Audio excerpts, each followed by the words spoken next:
Hi friends. RRB வந்து பார்த்தீங்கன்னா, கடந்த ஜனவரி 7ஆம் தேதி வந்து மினிஸ்ட்ரியல் அண்ட் ஐசோலேட்டட் கேட்டகரிக்கு வந்து நோட்டிஃபிகேஷன் வந்து வெளியிட்டிருந்தாங்க.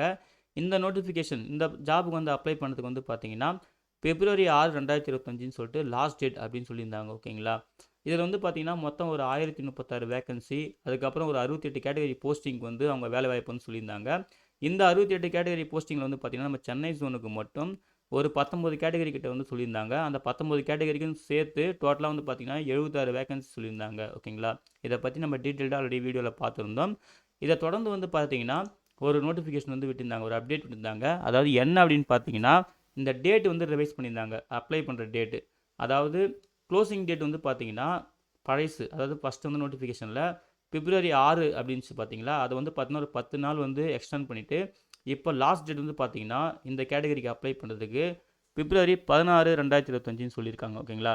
ஸோ பிப்ரவரி 16, 2025 தான் லாஸ்ட் டேட். ஓகேங்களா? அப்ளை பண்ணுறதுக்கு. ஆனால் ஃபீஸ் பே பண்ணுறதுக்கு பார்த்தீங்கன்னா 2 நாள் எக்ஸ்ட்ரா டைம் தராங்க. பிப்ரவரி 17லேருந்து பிப்ரவரி 18 வரைக்கும் நீங்கள் ஃபீஸ் மட்டும் பே பண்ணிக்கலாம். சரிங்களா? அப்புறம் மாடிஃபிகேஷன் பண்ணுறதுக்கு பார்த்தீங்கன்னா, அப்ளிகேஷன் நீங்கள் கரெக்ஷன் மாடிஃபிகேஷன் பண்ணிக்கலாம். அதுக்கு பிப்ரவரி 19லேருந்து பிப்ரவரி 28, 2025 வரைக்கும் நீங்கள் பண்ணிக்கலாம் அப்படின்னு சொல்லிட்டு டேட்டுமே ரிவைஸ் பண்ணியிருந்தாங்க. இதையுமே நம்ம வந்து அப்டேட் வந்து பண்ணியிருந்தோம். ஓகேங்களா?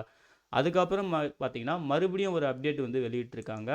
இந்த அப்டேட் வந்து பார்த்தீங்கன்னா, எஜுகேஷன் குவாலிஃபிகேஷன் வந்து ரிவைஸ் பண்ணியிருக்காங்க. ஓகேங்களா? எந்த கேட்டகரிக்கு அப்படின்னு பார்த்தீங்கன்னா, மொத்தம் ஒரு 68 கேட்டகரி இருக்கு. அதில வந்து கேட்டகரி நம்பர் 69லிருந்து அப்புறம் 60, 61, 62, 64 சரிங்களா? அப்புறம் 65, 66 ஸோ இந்த கேட்டகரிக்குலாம் வந்து பார்த்தீங்கன்னா, இந்த எஜுகேஷன் குவாலிஃபிகேஷன் வந்து ரிவைஸ் பண்ணியிருக்காங்க. ஓகேங்களா?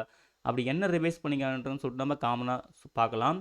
இப்போ இது வந்து பார்த்தீங்கன்னா, பிரைமரி ரயில்வே டீச்சர் அதுக்கான ஒரு டெஸ்டினேஷன் அந்த போஸ்டிங். ஓகேங்களா?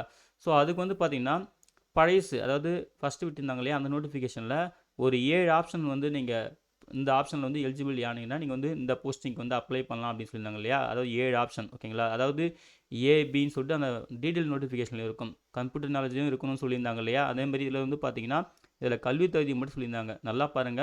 Minimum educational qualification, technical qualification, professional qualification இது எல்லாமே வந்து அந்தந்த போஸ்டிங்க்கு இந்த டீட்டெயில்டு நோட்டிஃபிகேஷனில் தெளிவாக சொல்லியிருப்பாங்க. அதை ரெஃபர் பண்ணிக்கோங்க. நம்ம ஆல்ரெடி வீடியோ போட்டிருக்கோம். ஓகேங்களா? இதில் வந்து பார்த்தீங்கன்னா, நம்ம மினிமம் எஜுகேஷன் குவாலிஃபிகேஷன் பற்றி மட்டும் ரிவைஸ் பண்ணியிருக்காங்க. அதை வந்து பேசிக்காக நான் சொல்லிடுறேன். மற்றதுக்கு நீங்கள் வந்து ரெஃபர் பண்ணிக்கோங்க. ஓகேங்களா? இங்கே பிரைமரி டீச்சருக்கு வந்து பார்த்தீங்கன்னா, நீங்கள் 12th முடிச்சிருக்கணும். அட்லீஸ்ட் 50% மார்க் வந்து செக்யூர் பண்ணியிருக்கணும். அது கூட வந்து பார்த்தீங்கன்னா, 2 இயர் டிப்ளமோ இன் எலமெண்ட்ரி எஜுகேஷனல் லெவலில் படிச்சிருந்தா நீங்கள் எலிஜிபிள் அப்படின்னு சொல்லியிருந்தாங்க இல்லையா? அல்லது அதே போல் 12th வந்து முடிச்சிருக்கணும். 45% மார்க் வந்து செக்யூர் பண்ணியிருக்கணும். கூட வந்து பார்த்தீங்கன்னா, 2 இயர் டிப்ளமோ இன் எலமெண்ட்ரி எஜுகேஷன் ரெகுலேஷன் 2002 படி நீங்கள் முடிச்சிருந்தாலும் அப்ளை பண்ணலாம்னு சொல்லியிருந்தாங்க. அல்லது 12th முடிச்சிருக்கணும். அட்லீஸ்ட் 50% மார்க் வச்சிருக்கணும். 4 year bachelor of elementary education சரிங்களா? அதை வந்து படிச்சிருந்தாலும் நீங்கள் அப்ளை பண்ணலாம். பிஇஎல் எட் அப்படின்னு சொல்லுவாங்க சரிங்களா? அல்லது 12th வந்து நீங்கள் 50% வந்து முடிச்சிருக்கணும். அதே போல் பார்த்தீங்கன்னா, 2 year diploma in educational special education முடிச்சிருந்தாலும் அப்ளை பண்ணலாம் அப்படின்னு சொல்லியிருந்தாங்க. இதெல்லாம் வந்து பழைய நோட்டிஃபிகேஷனில் சரிங்களா? ஃபஸ்ட்டு விட்டு இந்த நோட்டிஃபிகேஷனை. அப்புறம் அல்லது நீங்கள் வந்து டிகிரி முடிச்சிருக்கணும். அதே போல் அது கூட 2 இயர் டிப்ளமோ இன் எலமெண்ட்ரி எஜுகேஷன் வந்து முடிச்சிருந்தாலும் அப்ளை பண்ணலாம் அப்படின்னு சொல்லியிருந்தாங்க சரிங்களா? அது கூட வந்து பார்த்தீங்கன்னா, அல்லது நீங்கள் டிகிரி முடிச்சுட்டு அதாவது 50% மார்க் செக்யூர் பண்ணியிருக்கணும். அது கூட வந்து பார்த்தீங்கன்னா, நீங்கள் பேச்சுலர் ஆஃப் எஜுகேஷன் பிஎட் வந்து படிச்சிருக்கணும் அப்படின்னு சொல்லியிருந்தாங்க. அதுக்கப்புறம் லாஸ்ட்டாக வந்து பார்த்தீங்கன்னா, இன்னொரு ஆப்ஷன் தராங்க. அல்லது நீங்கள் பிஜி டிகிரி வந்து முடிச்சிருக்கணும். 55% மார்க் செக்யூர் பண்ணியிருக்கணும். அது கூட வந்து பார்த்தீங்கன்னா, நீங்கள் 3 இயர்ஸ் பிஎட், எம்எட் இந்த மாதிரி படிச்சிருந்தாலும் நீங்கள் எலிஜிபிள் தான் அப்ளை பண்ணுறதுக்கு அப்படின்னு சொல்லிட்டு ஒரு 7 ஆப்ஷன் சொல்லியிருந்தாங்க சரிங்களா? அந்த 7 ஆப்ஷனில் ஏதாவது ஒரு ஆப்ஷன் உங்களுக்கு வந்து மீட் ஆனாலும் நீங்கள் இந்த போஸ்டிங்க்கு அப்ளை பண்ணுறதுக்கு எலிஜிபிள் அப்படின்னு சொல்லியிருந்தாங்க. இப்போ என்ன சொல்லியிருக்காங்கன்னா, இந்த லாஸ்ட்டாக 2 ஆப்ஷன் இருக்குது பார்த்தீங்களா? அதாவது கிராஜுவேட் வித்து பிஎட் ஓகேங்களா? அதாவது டிகிரி ப்ளஸ் பிஎட் அது அதுக்கப்புறம் பார்த்தீங்கன்னா பிஜி டிகிரி ப்ளஸ் இந்த பிஎட், எம்எட் ஓகேங்களா? இந்த 2 ஆப்ஷன் மட்டும் பார்த்தீங்கன்னா இங்கே இல்லை. அதாவது ரிவைஸ் பண்ணதில் இல்லை. ஸோ ஃபஸ்ட்டு 5 ஆப்ஷன் உங்களுக்கு வந்து மீட் ஆனாலே போதும். நீங்கள் வந்து அப்ளை பண்ணலாம் அப்படின்னு தெளிவாக சொல்லிட்டாங்க. அதுதான் வந்து இந்த ரிவைஸில் வந்து சொல்லியிருக்காங்க. ஸோ இதுதான் வந்து பார்த்தீங்கன்னா, ஒவ்வொரு இப்போ பிரைமரி ரயில்வே டீச்சர்னு காமனாக இருக்குது பார்த்தீங்களா? அடுத்தது வந்து பாருங்கள், பிரைமரி டீச்சர் இங்கிலீஷு. ஸோ அப்போது இங்கிலீஷ் சப்ஜெக்டில் நீங்கள் வந்து அந்த டிப்ளமோ எலிமெண்ட்ரி வந்து படிச்சிருக்கிற மாதிரி இருக்கணும் அப்படின்னு சொல்லிட்டு அதுக்கேற்ற மாதிரி மாறும். ஆனால் எல்லாமே காமன் தான். ஆனால் அந்த சப்ஜெக்ட் ஏற்ற மாதிரி மாறும் அவ்வளோதான். இப்போ இங்கிலீஷ் கேட்டிருக்காங்க பிரைமரி டீச்சரில், அப்புறம் பிரைமரி டீச்சரில் மேத்ஸ் கேட்டிருக்காங்க. அதே போல் நீங்கள் மேத்ஸில் டிகிரி முடிச்சிருக்கணும், அதே போல் நீங்கள் இங்கிலீஷில் டிகிரி முடிச்சிருக்கணும், இதே தான்.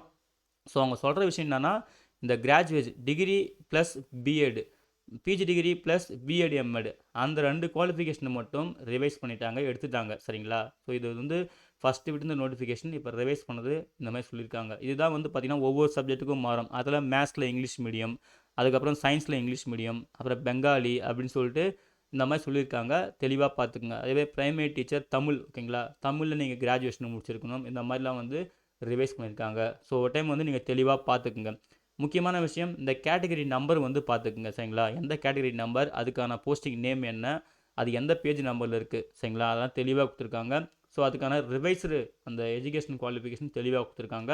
ஸோ கரெக்டாக பார்த்துட்டு அதுக்கப்புறம் வந்து ப்ராப்பராக வந்து மிஸ்டேக் இல்லாமல் அப்ளை பண்ணுங்கள். இதே தான் அவங்க ஹிந்தி வெர்ஷன்லையும் கொடுத்துருக்காங்க. சரிங்களா? நோட்டிஃபிகேஷனில் ஹிந்தி வெர்ஷன்லையும் கொடுத்துருக்காங்க, இங்கிலீஷ் வெர்ஷன்லையும் கொடுத்துருக்காங்க. இதையும் ஒரு டைம் நீங்கள் தெளிவாக ரெஃபர் பண்ணிக்கோங்க. ஓகேங்களா? ஸோ இதுதான் வந்து ஆர்ஆர்பி தரப்பில் மினிஸ்ட்ரியல் அண்ட் ஐசோலேட்டட் கேட்டகரிக்கு விட்டிருந்த அப்டேட். ஓகேங்களா? ஓகே ஃப்ரெண்ட்ஸ், இந்த இன்ஃபர்மேஷன் தான் உங்ககிட்ட ஷேர் பண்ணிக்கலாம்னு இருந்தேன். இந்த வீடியோ பிடிச்சிருந்தா மறக்காமல் லைக் பண்ணுங்கள், மறக்காமல் உங்கள் ஃப்ரெண்ட்ஸுக்கும் ஷேர் பண்ணுங்கள். யாராவது ஒருத்தருக்காவது ஹெல்ப்ஃபுல்லாக இருக்கும். சரிங்களா? எல்லோரும் அப்ளை பண்ணியிருப்பீங்க நம்புகிறேன். இன்னும் அப்ளை பண்ணாமல் இருந்தீங்கன்னா டேட் இருக்குது. ஸோ குயிக்காக வந்து அப்ளை பண்ணுங்கள், மிஸ்டேக் இல்லாமல் அப்ளை பண்ணுங்கள். சரிங்களா? அப்ளை பண்ணுற எல்லாருக்கும் wish you all the best. Thank you.